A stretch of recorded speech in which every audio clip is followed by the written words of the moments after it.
Democratic TikToker Harry Sisson and social media personality Bryce Hall are feuding over the election. Harry wants to debate Bryce, and Bryce wants to fight Harry. Bring it on. Come on. Let's get into it. Hey everyone, welcome back to Underreported Stories, where we cover the news that CNN, MSNBC, and Fox News fail to report on or don't report on enough. And I'm going to take you through this underreported saga between Harry and Bryce. And if you don't know who either of these two guys are, or why anyone gives a crap about them, I wish I could say same. But unfortunately, I do know who these characters are. So Harry is a Democrat activist who has been paid by the DNC for his social media posts. Bryce Hall is a former cringy TikTok dancer who turned into a boxer of sorts, and now he's publicly supporting Donald Trump. The reason Bryce Hall is even relevant is because during COVID, through his cringy TikTok dancing, he gained 23 million followers. And these two are battling it out, but it's unclear who sparked the initial conversation between the two. But Harry Sisson was the first to challenge Bryce Hall to a debate. Watch this. And Bryce, I'm going to talk to you for a second. I know this is hard for like a strange, narcissistic LA TikToker to hear, but you're very much out of your depth here. Your turn toward Donald Trump is like the most expected thing ever. We could have seen this coming from a mile away. You're like this TikTok guy living in California who has a bunch of money and is very ignorant about politics. You don't really know what you're talking about. But why don't you come debate me? I do these TikTok live debates all the time. Let me try to understand this logic.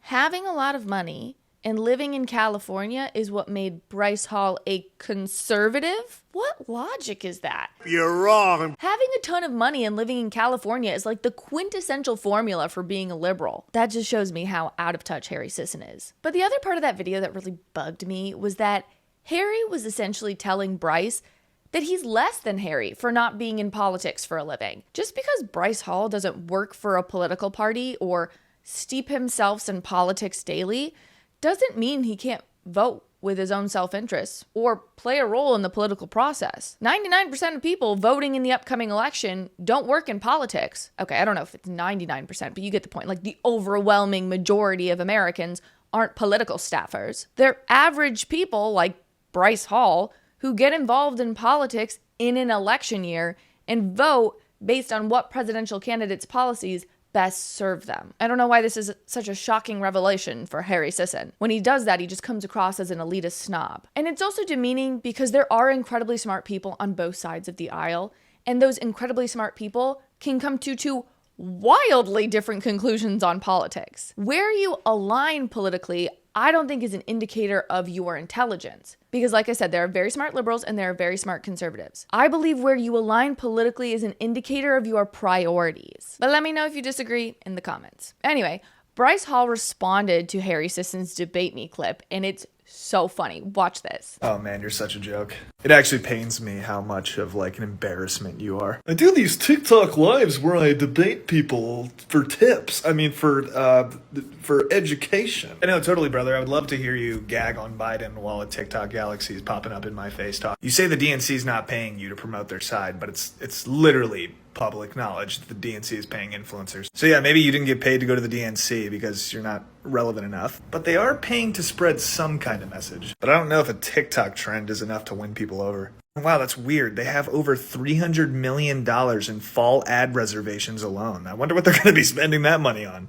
Maybe they're going to up your pay because like you're still doing TikTok tip debates. So they're obviously not paying you enough. Bryce Hall's video is not inaccurate. Harry Sisson did receive money from the DNC. I did an article about this when I was back at the Daily Caller, and here's how it works. Basically, the DNC paid a group called Gen Z for Change. It's a nonprofit run by Gen Z TikTokers, and the DNC would pay that nonprofit, and that nonprofit would then funnel that money to the individual TikTokers like Harry Sisson. There's nothing illegal about this, but by funneling the money from the DNC through the nonprofit Gen Z for Change, it creates a workaround for the influencers so they don't have to report that they're taking funding from a campaign or a political entity. Honestly, it's kind of genius. I will note that Harry has publicly feuded with the founder of Gen Z for Change. So there is a large possibility that Harry Sisson isn't even getting paid for being this obsessed with Democrats. He's just doing this ass kissing for free. But because Bryce didn't automatically respond to Harry's debate request in that last video. Harry accused Bryce of dodging a debate, and Bryce Hall shot back. Watch this. Galaxies popping up in my face. I gotta be honest, Bryce, that was probably the most creative way I've ever seen anybody dodge debate, so props to you. Dude, do you listen to you? Do you ever just listen to your voice? Have you seen what a vagina looks like? Listen, Harry, I'll do your little TikTok tip debate stream or whatever the fuck and step into your world if you step into mine. Spar me for 1 round. I get to punch you in the face a little bit just because you need it. And I'll debate you and you can say all the shit that you want to say to me. This is a fair trade-off in my opinion. Maybe I'm biased because all of me thinks that this would be so fun to watch. Bryce Hall just squaring off against Harry Sisson in a debate, and then Harry Sisson getting smacked around in a ring by Bryce Hall. That's like the best entertainment you could ask for. I'm not even sad I'm not getting another Trump debate when I have entertainment like this. And let me be candid too, I feel like it's worth noting, I'm not pro Bryce Hall just because we're voting for the same candidate. I don't give a rip about Bryce Hall or his endorsement of Trump. But I don't think my opinion even matters here, because while Bryce Hall's not moving the needle for women like me, he's clearly moving the needle among his young male audience, and Democrats clearly think this is influential. We've seen throughout this election cycle that men are increasingly moving towards Donald Trump. We've seen a 26-point shift of men under the age of 26 leaning more conservative. All these Gen Z boys are super conservative. And when a male TikToker is engaged in the culture, dusting up with the beta boys on TikTok and showing up to Trump rallies, I think it really does engage a male base in this razor-thin election. And Democrats find that threatening. Harry Sisson finds that threatening. And when anyone feels threatened, it's natural to start getting defensive. And I think that's exactly what happens when Harry Sisson starts challenging Bryce to debates. He's defensive, and it comes across, at least to me, as elitist and rude. It comes across as speaking down to a person who doesn't engage in politics every day, all day for a living. People can experience the world around them and come to a different conclusion, Harry. It takes a while to get used to it. Conservatives, I will say, for the most part, have done a good job at going about this. They'll say things like, well, I disagree, but if that's how you see it, okay. And I know this because I've lived this out. I mean, there are people whose top concern is abortion rights, and if they come up to me and they're like, okay, my top concern is abortion rights, how should I go about this? How should I vote? I'd be like, well, I think it's dumb as hell, but if that's your top concern, then Kamala would be your choice. Because I, as a human being, understand that it's a waste of time to belittle someone who thinks differently than me or bother getting defensive. And the same should be true for Harry Sisson. If Bryce Hall wants to vote for Donald Trump because he justifiably liked the economy under Trump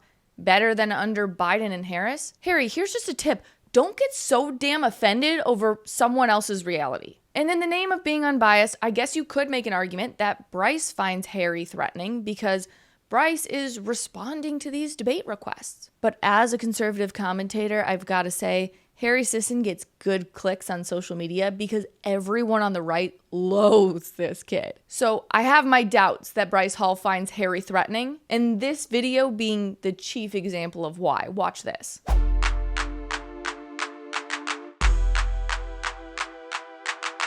Yeah, this is crazy. Would you guys be shocked if I told you that those influencers got 10K a pop just to do that stupid video? Whoever's controlling the Democratic Party's marketing budget needs to be fired, because who's seeing that video and they're like, huh, yeah, I think I'm Democrat now. 10K a pop is generous, but I'm saying it's not a shock that the Democratic Party is paying C-class or D-class influencers and celebrities to promote their side, but I mean, this video, come on. You guys, I'm not even afraid of the impact that Harry Sisson has on my generation. Why would Bryce Hall? Harry's been called out for his views and payment plans so many times, and he's so delusionally sycophantic about Democrats that he's just another voice you can't take seriously online. But anyway, if you're a real one and you made it to the end of the show, will you drop the boxing glove emoji and let me know who you think would win in the fight and in the debate between Bryce and Harry? Thanks, friends. Thanks so much for watching. If you liked what you heard, please be sure to give this video a thumbs up and leave a comment about how beautiful, stunning, and funny I am.